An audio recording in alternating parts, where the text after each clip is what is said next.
Chris, thank you very much for joining. That's really, really cool. I'm looking forward to the chat. How long was the cycling ride today then? Today was easy. So today was my only 6 hours. Yeah, I wish. No, today was my recovery day. So I had someone over from Germany looking at my position on the bike, and we were just testing a few different things on the time trial bike and my road bike. So just getting a bit of detail done on one of my recovery days, really. And how many hours is the recovery day then? Recovery day is generally 1 to 2 hours spinning. The Col de la Madone is just behind Monaco. It's quite a nice climb. I normally go up there on my recovery days and just do it like really nice and slowly, and just take in a day where I can just turn over the legs without any pressure or stress. Let me just fill in the listener about what the Col de Madone is, yeah? Since it's your recovery ride.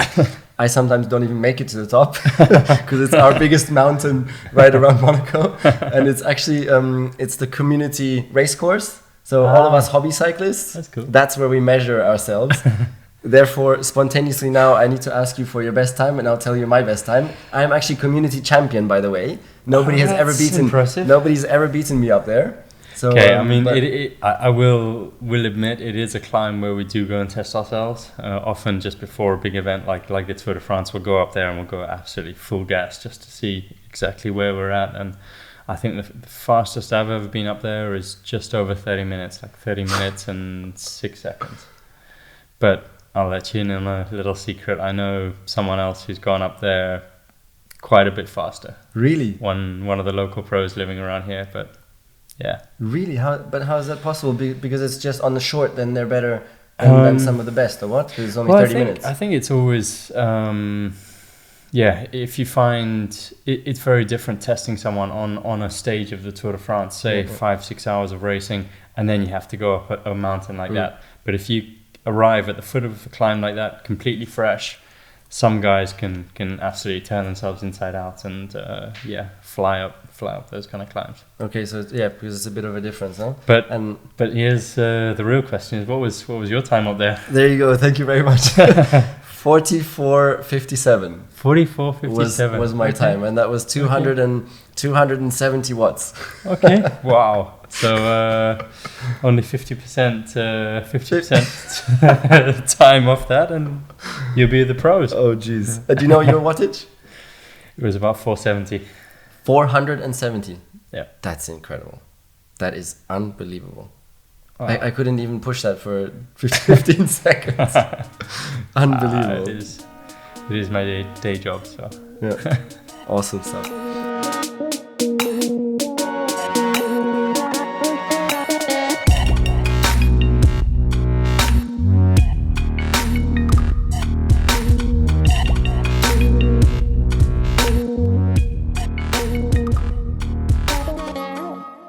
So if it's okay, I wanted to begin really from your childhood as well, because you came from such a different path than most others. Sure.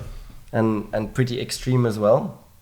Can you maybe tell us a little bit about that? Yeah, sure. Well, I mean, I was born in Kenya, grew up there. I always loved just riding a bike, but it was more transport for me. It was never about racing, or I actually really enjoyed just doing like stunts and tricks and things like that, like jumping around on bikes. But it was never serious. It was never racing. And it was only when I went to school in South Africa as a teenager that I was exposed to the racing side of cycling. And I just fell in love with it, and had a few friends who were riding at the time, and just one thing led to another, and it just kept on progressing. Each year I'd learn more and more and get better and better, and all of a sudden I found myself racing in Europe. So I read that actually you were also living in very, very quite poor circumstances, and at some point, relatively, I guess. Yeah, well, compared to being here in Monaco right now, it's very different. But I wouldn't quite say it was poor. I mean, I was always had a good roof over my head and good food and everything, but I mean, it certainly had a few hurdles to overcome along the way. But I think that's one point where I wanted to get into, actually, which the listeners also maybe can relate with, that you were someone who didn't really wait for the luck to come to you. you're more of an executor who really tries to go looking for the luck yourself. And I think there was a couple of examples where one was how you paid for your first racing, a bit of a wheeler and dealer or something like that. Was there some story there? I was in the boarding house at school, and actually to buy my first bike, because I was one of the only ones who left the school grounds to go outside to go and ride my bike for training. So I was the only one really who was able to get any contraband that the guys wanted in the boarding house. So anything really, any cigarettes, alcohol. Of course, would be 100% markup on anything, but so businessman straight from the beginning. But it managed to pay for my first bike and my first proper racing bike, and then got into it like that. Cool, that's a nice story. And then there was another one where there was a bit of a sneaky edge to it as well. I think where the way you got into your first competition, wasn't that? So this story is actually the first time I ever got to Europe, because you can imagine as a youngster growing up in Africa, it's like, okay, I've got this dream of becoming a professional cyclist, but how am I going to get a European cycling team to notice me when I'm a kid in Africa riding a bike around Africa? Like, no one's going to pay any attention to anything I do back there. So I wanted to enter myself into the World Championships. I figured if I go to the World Championships and I train as hard as I can and get into the best shape possible, I'll be able to catch someone's attention there. But to get an entry into the World Championships, obviously I'd have to be part of a national team, and I just wasn't on the radar, I wasn't on the system. But I'd been doing some events in Kenya, some local events, and the president of the Kenyan Cycling Federation had asked me, basically his English wasn't very good, and he'd asked me to send some emails from his account to help him really with some logistics or something. And while I had his password and his login to his email, I basically entered myself into the World Championships.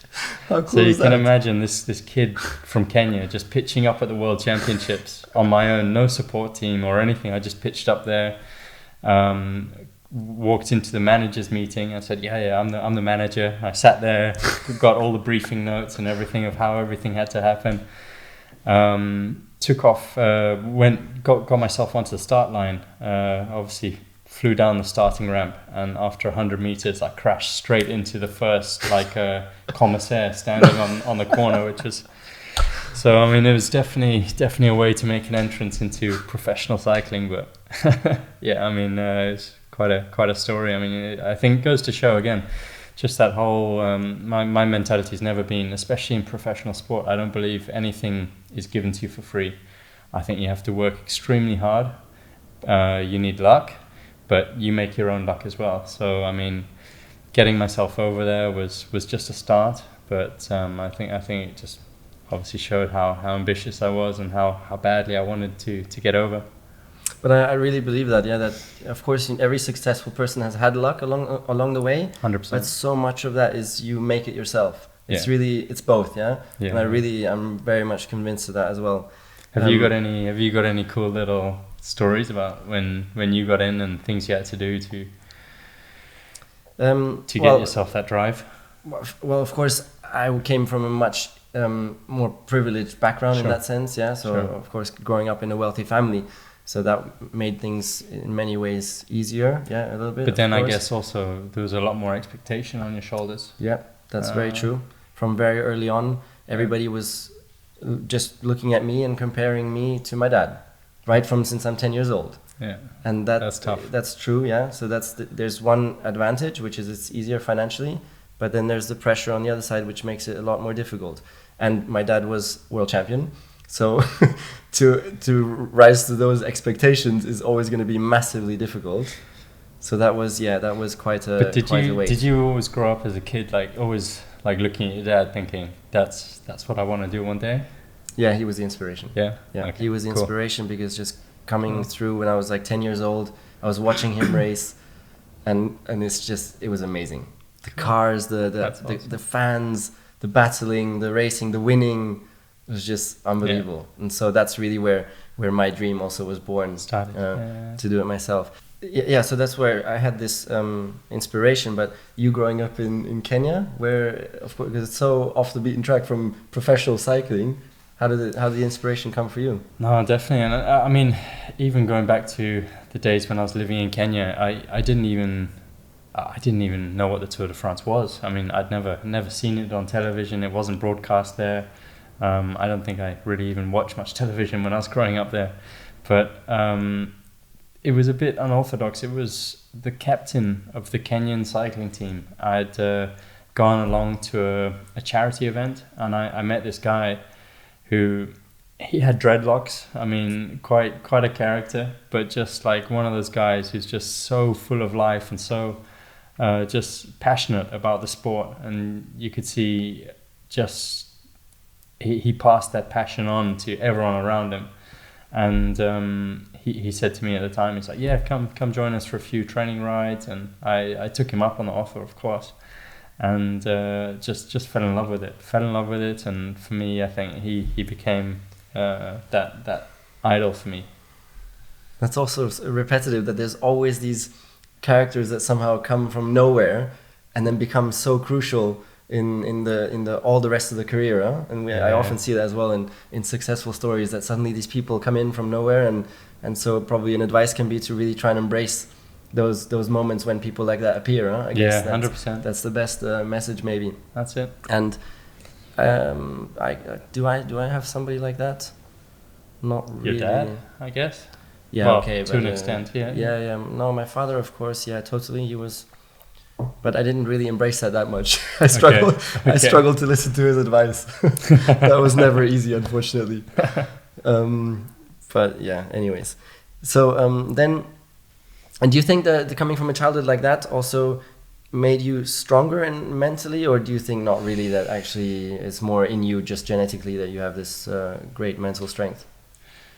I don't really know where that drive comes from, if I'm really honest. I mean, I think it's it was just something that a burning desire from when I got bitten by that cycling bug, that I wanted to get into cycling. I wanted to become a professional cyclist, and I was just like, this isn't something I'm going to let slip. I'm going to absolutely give it everything I've got and find a way to make it happen. So that's just the way I am. I don't know where I've got that from or how I came about it, but I think I'm also the kind of personality that when I focus on something, I give it absolutely all of my attention, and it doesn't matter what's going on the sidelines. I can just focus on one thing, absolutely 110%. That's a great strength, isn't it? To really get rid of distractions then.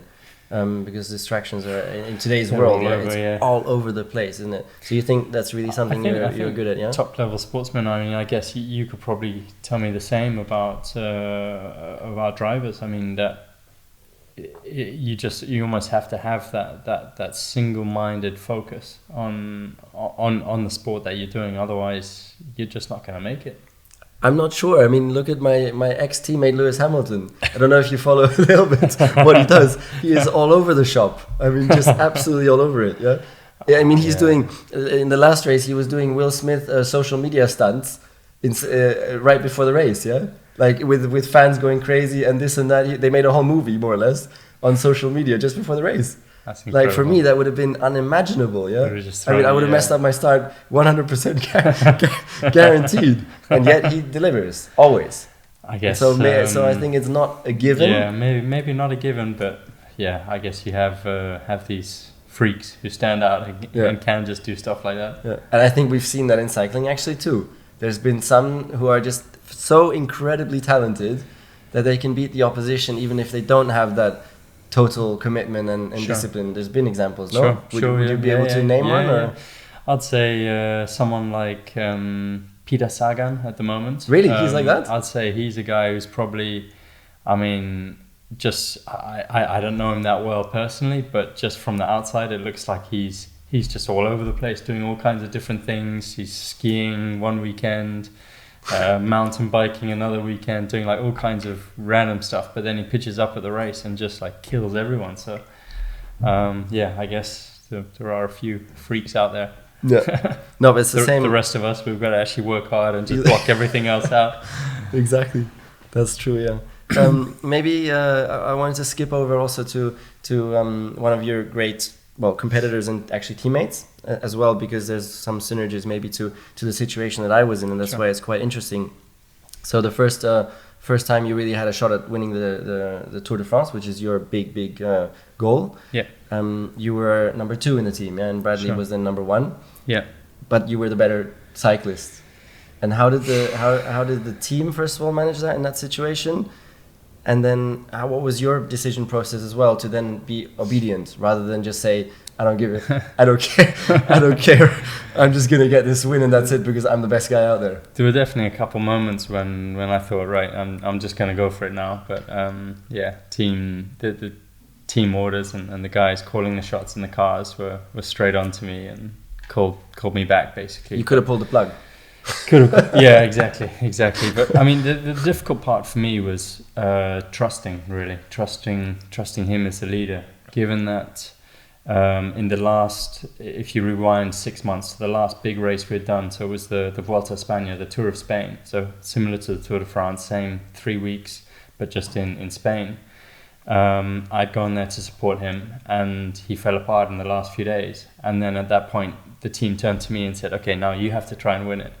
And I did the best I could, but I ended up coming second by like 13 seconds, and it was just too late in the race for me really to win the overall title. So for me, going into that Tour de France, I had this always in my mind, thinking, "Hold on, I am doing the job for this guy, but if he falls apart in the last few days, like I need to be in the best position now to take over again. Like we don't know what's going to happen."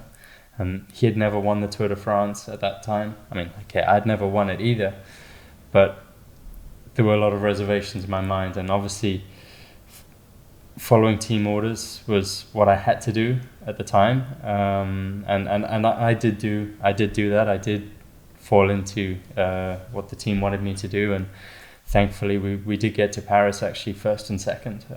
He won and I was second, but then I had my chance obviously in 2013 to go for it 100% for myself. But in hindsight, everything right, no? Because it's a long game, huh? Yeah, exactly. And you need the team. The thing is, I was also quite young at that time. I mean, I had more tours to come. He was at the peak of his career, I guess, and that was his year.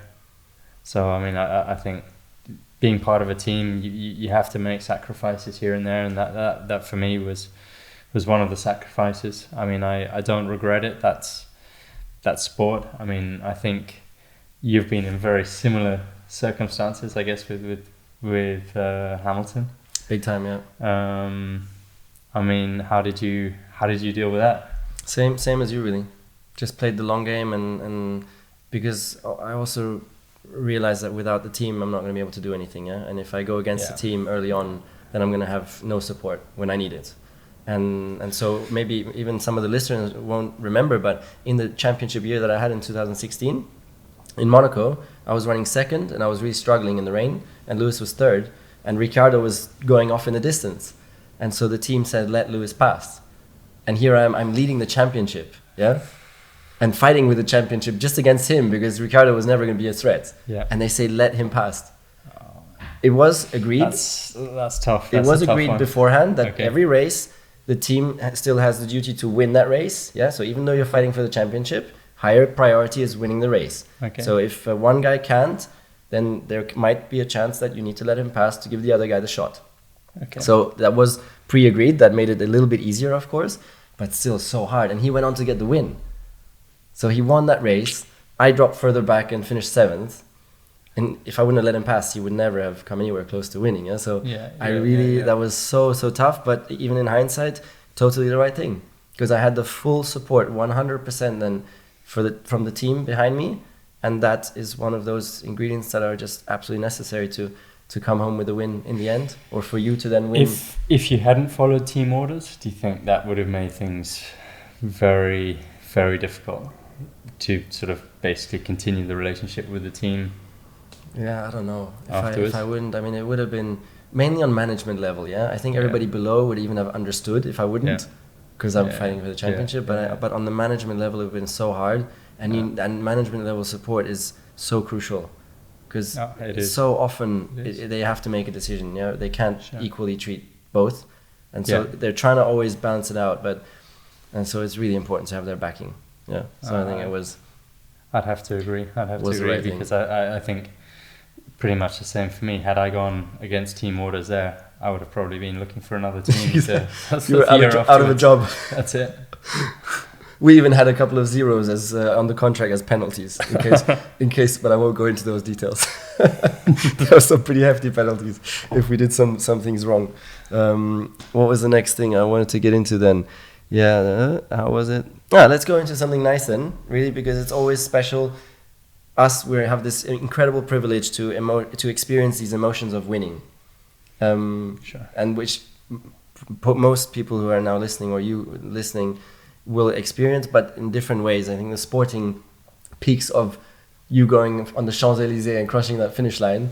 Can you just take us through the emotions, if you even remember, or is it all blank from that first time when you achieved your dream of winning there? I mean, not even just the first time, but I mean every time, each of the 4 times now that I've won the Tour de France, just you ride onto the Champs-Élysées and you just there's no other street or finish or anything like that in cycling where you're filled with the same emotions of, I mean, it marks the end of not only just a 3-week war on the road against other riders, against all the elements, against sometimes crazy fans, all kinds of things, but for everything to go right for those 3 weeks is just, the chances are so slim, and to get it all right is just such an amazing feeling, and getting to Paris, it just marks the end of that because I mean just the stress involved, that it's like a pressure cooker, and when you reach Paris it just feels like everything, you can finally just let go and relax, and it's just the most amazing feeling ever. So it's relief first, actually, and then relief, and then the joy then actually starts to sink in once you cross the finish line. It starts to sink in, like what the achievement actually means, and how many people it touches. So I mean it's pretty amazing, pretty powerful, huh? And for me now, retared, I don't think I'm going to find an emotion like that very quickly again. So that's one of the big problems.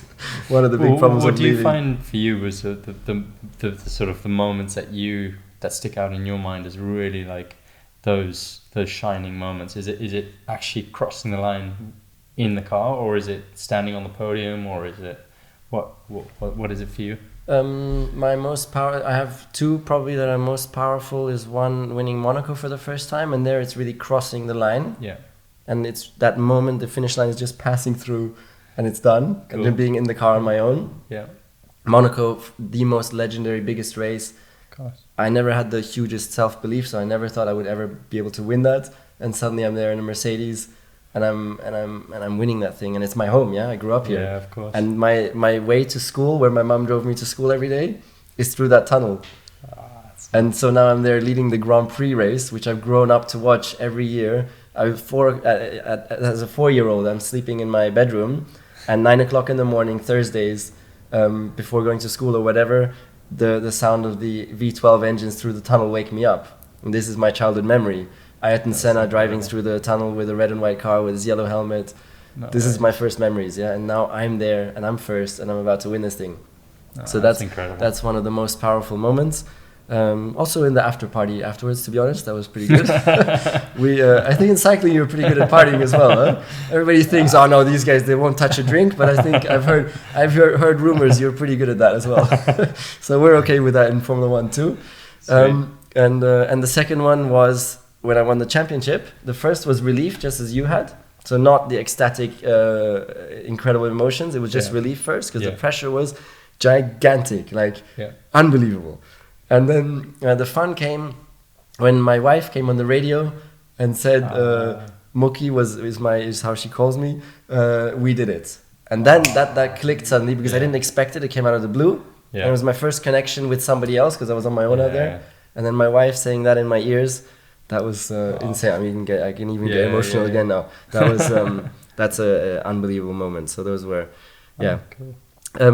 You touched on pressure there, so I would like to Sure. go into that a bit, because pressure, everybody, you who's listening as well, you feel pressure. All of us feel pressure before the job interview or the exam or the project that needs to be delivered tomorrow or whatever. Yeah, all of us have it. I would actually most like to go into the one that you get after that first win, because I'm sure that that's when the pressure gets to new dimensions. Yeah, because then you're not the underdog anymore. You are the guy that the whole world expects. You're the best now. They expect you to win again. Your team expects you to win. All your teammates expect you to win. They're training the whole year to support you to get that win. How does that change for you then, and how do you deal with that? That's a great question. I think especially when you look at just historically in cycling, when someone's won the Tour de France, it's generally speaking really hard to back it up the year afterwards, because everything changes. It's not just, you don't just go into the winter, have your normal few weeks off and then start training again, and you get into things quietly and start your preparations for the next season. The winter, you're being pulled left, right and center for all kinds of different engagements and events and distractions, exactly. And all of a sudden, before you know it, everyone's training again, and you feel as if you haven't even had a break. So you need to sort of force yourself back into rhythm, routine, and you start training. And one of the most funny things for me is going to our winter training camp with the team and finding a lot of the younger riders almost like racing you in training, like just pushing you to see basically where, if they're better than you, or obviously you become now the person who everyone measures themselves against, and the dynamic changes. And I think all through the season, every race you go to, there's more media, there's more attention on you, and the expectations are higher as well. So you can't just go to the first few races of the season and expect to fly under the radar and I'll build into it slowly. Everyone expects you to win, and if you don't win, they're on your case. Like, why aren't you winning? I mean, you won the Tour de France, so this small race here in Portugal or Spain, or why aren't you winning? So I mean, it definitely changes. It changes a lot, and I've seen a lot of people really struggling to back it up again. And for me, I think the most powerful thing for me to be able to have won the Tour now 4 years, in the last 5 or 6 years, I can't even remember how long it's taken. There's been so many, I can't really I can't remember exactly. It's just trying to block out all this sort of noise on the side, and almost not let myself get too carried away with the achievements. I mean, I'm really not the kind of person who sits here and thinks, I've won four Tour de France's, I've made it, kind of thing.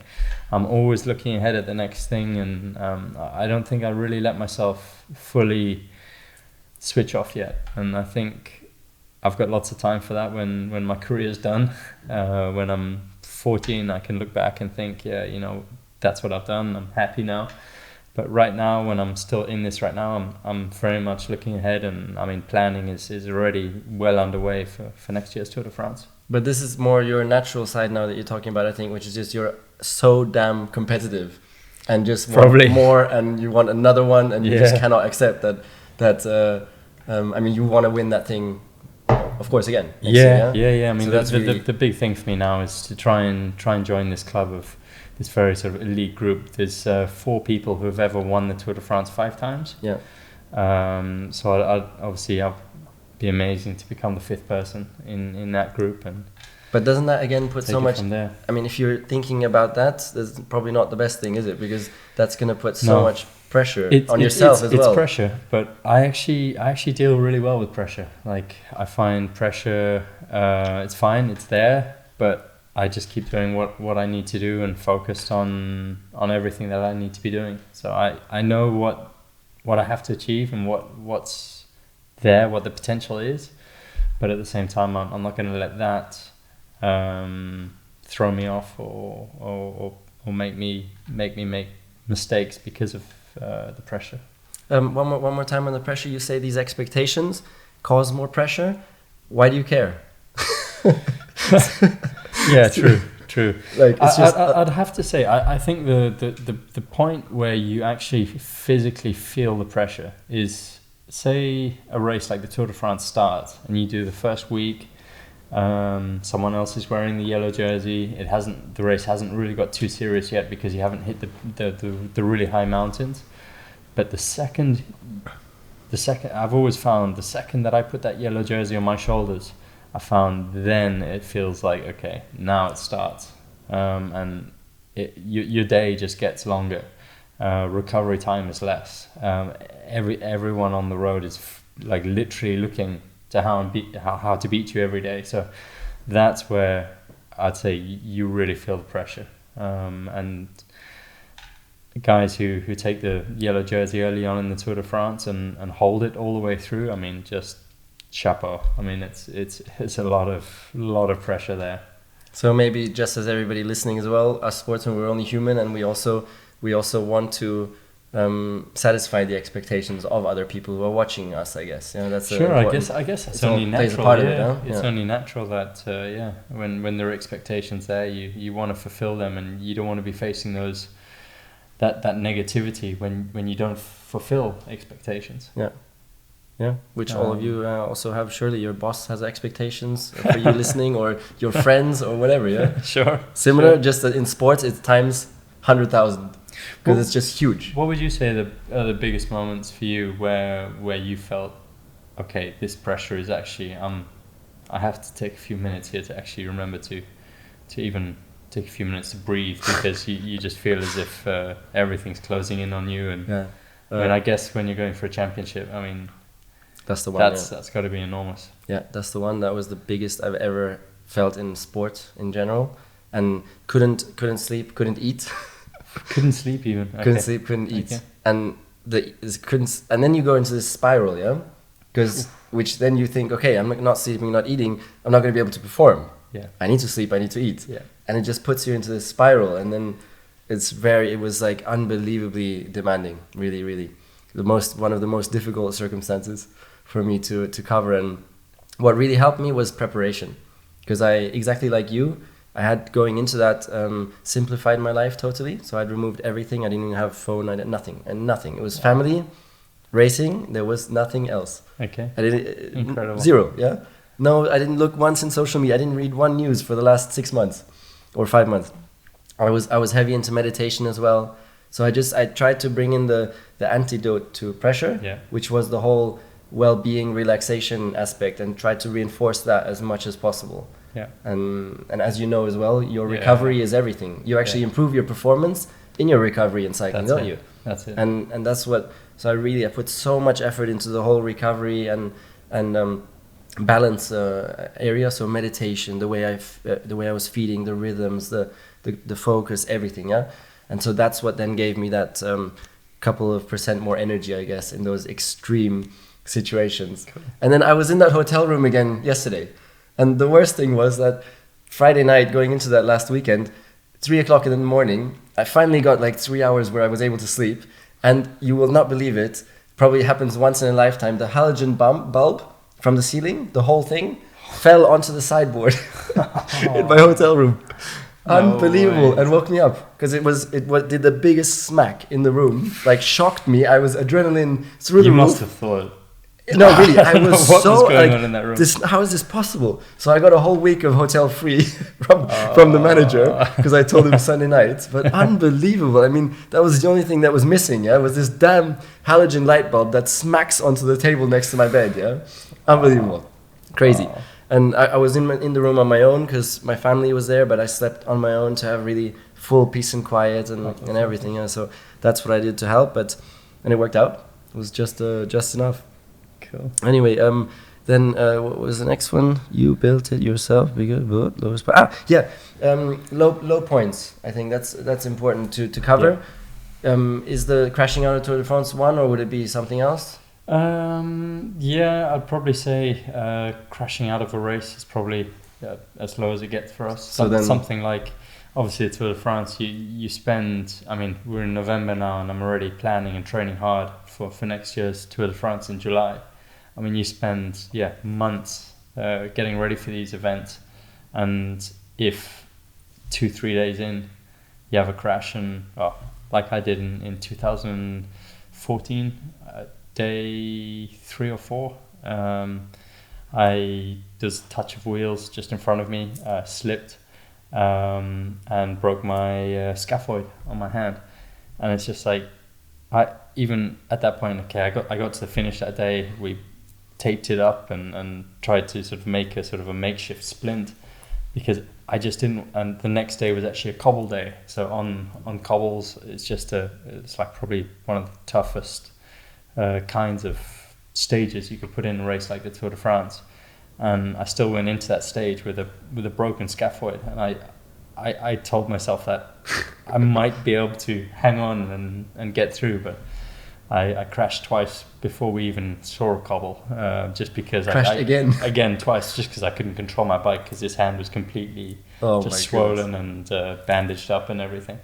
And that was the second time I crashed on that day. I have to accept that's the last 6 months of preparation is down the drain, and I've just got to cut my losses and start again and focus on the Tour of Spain, which is coming up in the next 2 months. So, I mean, that's the thing with disappointment like that. I guess there's any, and maybe not even only in sport, but in other areas of life, you have disappointments everywhere. I mean, you can't always tell what's going to happen. You can't always plan for these things, but sometimes things just go wrong, and you have to accept when they do, cut your losses, and refocus on building back up again. There's nothing easy about it, and sometimes, like in my case, I lost a lot of preparation, months and months of preparation, but that's how it goes. And I'm sure every sportsman has got loads of stories about things that go wrong, and how you overcome that and get back to where you are, especially concerning injuries. But has sport maybe also taught you to learn how to come back from low points, no, in general, probably, because we just experienced so many extreme ones. Maybe, no? I think so. I always stay so much in the future, always looking ahead. I don't really spend much time dwelling. If something happened last week, if I crashed and got an injury, I don't spend a lot of time really being hung up on the injury or the crash or anything, and that's strong. Just put it out of my mind and try and carry on. But I guess everyone's got their own way of coping with things. Yeah, well, that sounds like a strong asset, of course. Yeah. Did you ever get any sort of serious injuries from car crashes or anything? No, I was lucky. I was lucky because I had one big shunt in Monaco here, 2008 in the wet. And just total, because it was hard barrier. There was no tires or anything, so it was just completely into the hard barrier, and that was a big one. Oof. Yeah, and actually, I had a little bit of an eye issue from that shunt, which now came back to haunt me 2 weeks ago. Wow. So I had to have a small operation. Okay. So one of those things that reminded me. But did that put you out of training and everything at the time? No. It's okay. Probably the doctor said just relax a bit for a week or so, okay. But it was okay. It didn't affect your whole season or anything? No, nothing major. I think probably your sport might even be a bit more crazy than ours. Ours is pretty crazy, but I think you probably take it to the next level. The speeds you guys go is obviously next level, but I think given the amount of protection we have with our 2mm Lycra, oh my goodness, that's not much fun when you come off. And do you sometimes have moments of being a bit scared, or you're just a total nutcase and no fear? There are a few moments, especially since I've had kids, I think, where you just find yourself on the brakes a little bit more than previously, especially if you're going. For me, when it's dry, it feels fantastic. You can take any corner as fast as you want almost. But when it's wet and raining and guys are going close to 100 kilometers an hour downhill, like when you're just using brakes that take like 2-3 seconds to even engage, it's crazy. It's crazy. I mean, you ride so close together, and you just think if one guy comes off, he's going to take 20 people with him. and it's something that's completely outside of your control. So you just have to have faith in the people around you that everyone's gonna be sensible. And you do sometimes catch yourself with those thoughts, or you really, or you? I would have thought sometimes you catch yourself thinking, and you do back off a little bit, because you just think, hold on, if this guy gets it wrong, all of you are going down. So you find yourself backing off a bit and actually going out to the side maybe and taking a bit of wind instead of being in the slipstream, just so you're safer. And your family has had, or your kids have had a small... I'd say since I've had kids, maybe I'm not as reckless as I used to be. I don't think it hasn't really changed my racing, but I just say I think twice now before going around a blind corner as fast as I can. Yeah, that's nice. And now kids, family, of course. Then just touching on to. I mean, it is a huge sacrifice, isn't it? Still to be the top in your world of sport, isn't it? And how are you finding that balance? Does it feel you're finding a good enough balance there for yourself? It's amazing, actually. I mean, I think this is where I have to give huge credit to my wife, because I know all about that. I mean, she's just so independent and is basically puts up with me being away so much, and she's basically raising 2 kids on her own. And even when I'm home and I'm in full training, I mean, sometimes I'm sleeping in another room. I get back from training, I'm obviously so tired. I've just done a full day on the road or whatever. I'm not exactly ready to take over and go and play with the kids and stuff. I need to put the feet up and relax or eat or something. So I mean, it's I'd have to say it's got to be tough on her, but she's done an amazing job, and I think thanks to her I can stay pretty much 100% focused on what I need to do to stay at the top of the sport. So at this point, big respect to all mothers out there listening. Yeah, definitely. Unbelievable, though. This off season, actually, this winter, when obviously I took a few weeks off and I wasn't training, I thought, okay, well, I've got no excuse now. I'm not training every day, so I'll do a few. We've got a 3-month-old daughter, so she must have been about a month old. So I thought, okay, I'll take her for a few nights and try and do the night shift. And tell you, I found this huge respect for what mothers go through, because I mean, they literally don't sleep for more than 3 hours at a time. It's incredible. So the next day you decided to anticipate your the training start. Training started again straight away, and straight you back You brought it forward by a week. Brought forward my preparations. No, I mean, yeah, huge respect. It's a massive job. And we have 2. We're in a very similar situation, because we have 2, and they're I think just offset by 1 year. So us is 3 and 1-year-old. Yeah. And I mean, it's completely maxed out. Yeah. I don't know how mothers do or families do with 3. No, I mean, already 2 feels maximum. 2 feels like you're both completely busy all the time. But yeah, I think I think we're both extremely fortunate to have understanding wives. And did you start to have that feeling a little bit that you're also looking forward to the time afterwards where it would be a very different life and you would be much more with the kids, or for now not really? Yeah. Definitely. I think especially as they get older, and as a father, you can actually do more with the kids as they're growing up. I think certainly I'm looking forward to that time, but it's not. I wouldn't say that's the limiting factor on my career or anything like that. So it's I think as long as I'm enjoying riding my bike and I'm not finding it tough to keep focused on what I need to do, then I'm going to keep doing it for as long as I can. How are you with your self-confidence? Do you have such things as self-doubts now as well? Because I mean, last year you didn't manage to win it. You came close, but you didn't manage. And you're not getting younger. No.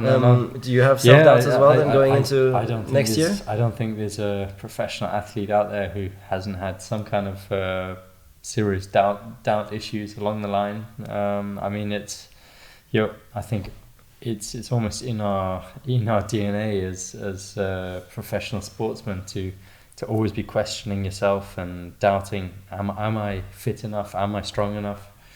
And I think that's something that probably for me drives me a lot to train even harder and push myself even harder to get ready for the big races. That's why I covered that actually in one of my previous podcasts as well, that the fear of failure is actually, you can use that as a huge motivator and driving force. It's a huge positive. Yeah, you don't want to be the guy who doesn't make it or doesn't do what everyone expects of you. So it's a strong tool for sure. So to end this chat, can we see you on the top step then again in the Tour de France next year?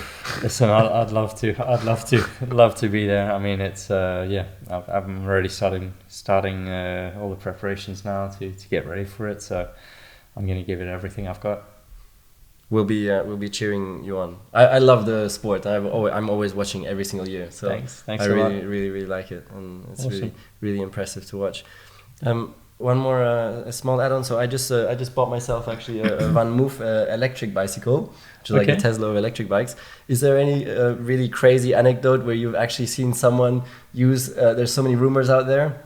Someone's actually plugged a little electric engine. Is it real that it's actually happened in professional cycling or not? There are all these rumors that there are or were professional cyclists who use them in races, but I personally don't see that happening. Really? I just can't believe it. Well, maybe I just don't want to believe that I'm there on the start line racing against someone who's got an engine in their bike.